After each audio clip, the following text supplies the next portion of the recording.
Ballon d'Ors. Ballon d'Or. Ballon d'Or. Ballon d'Or. Ballon d'Or. Ballon d'Or. Ballon d'Or. Ballon d'Or. Ballon d'Or. When you hear Ballon d'Or, you probably think of Lionel Messi's smug grin or Cristiano Ronaldo's flexing like he just unlocked a new card in FC.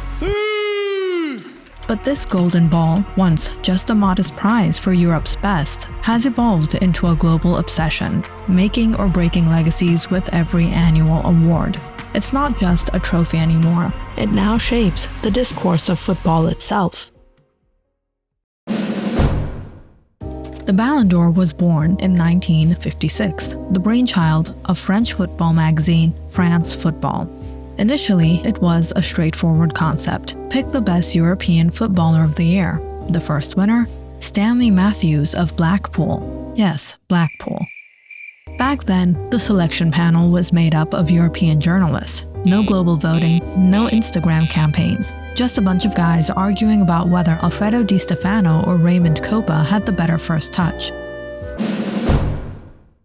The Ballon d'Or became international in 1995, finally acknowledging that elite football existed outside of Europe.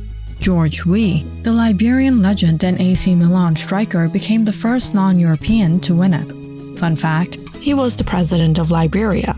Try topping that on your resume, Messi.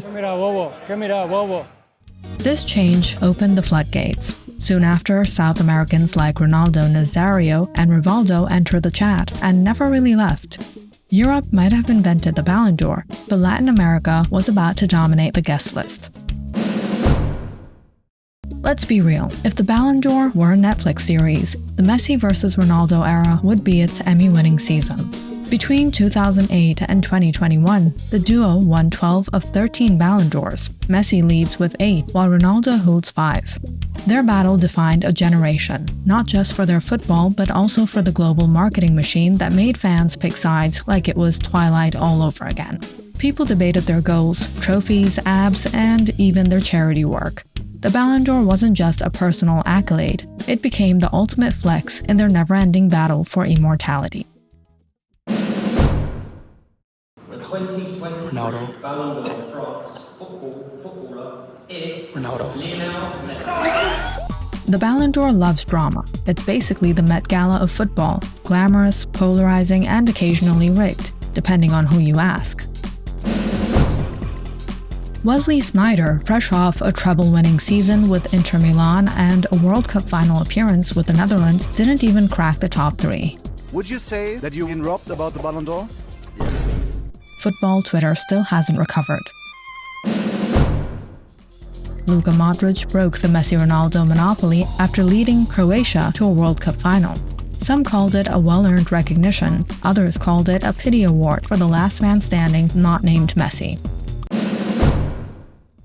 Lionel Messi won his 7th Ballon d'Or, beating Robert Lewandowski, who had the stats, trophies, and tears to back his claim. The decision led to memes, meltdowns, and public outcry so loud that France Football had to invent a new award category just to calm people down. You know, Robert Lewandowski.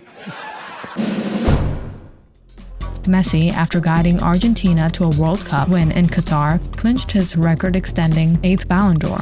It was poetic, emotional, iconic, but it wasn't without controversy. Erling Haaland had scored over 50 goals, won the Premier League, FA Cup, and Champions League with Manchester City. People wondered, was the Ballon d'Or now a Lifetime Achievement Award? In 2024, Kylian Mbappé finally claimed, "Hold up, wait a second, it's Rodri." Let's be honest, the Ballon d'Or isn't just about the best player anymore. It's a cocktail of popularity, narrative, media hype, and sometimes, dare we say, politics. National team success often trumps club consistency. Big names overshadow quiet performers. The voting process remains opaque, and the ceremony itself feels like the Oscars with shinier suits and less slapping so far. But that's also the appeal.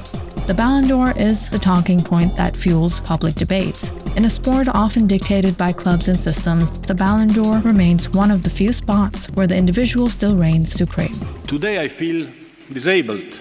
The Ballon d'Or is more than a trophy, it's a symbol of football's ever-changing identity. Every year, the Ballon d'Or reminds us that football isn't just a game, it's a drama, and we're all obsessed with the storyline.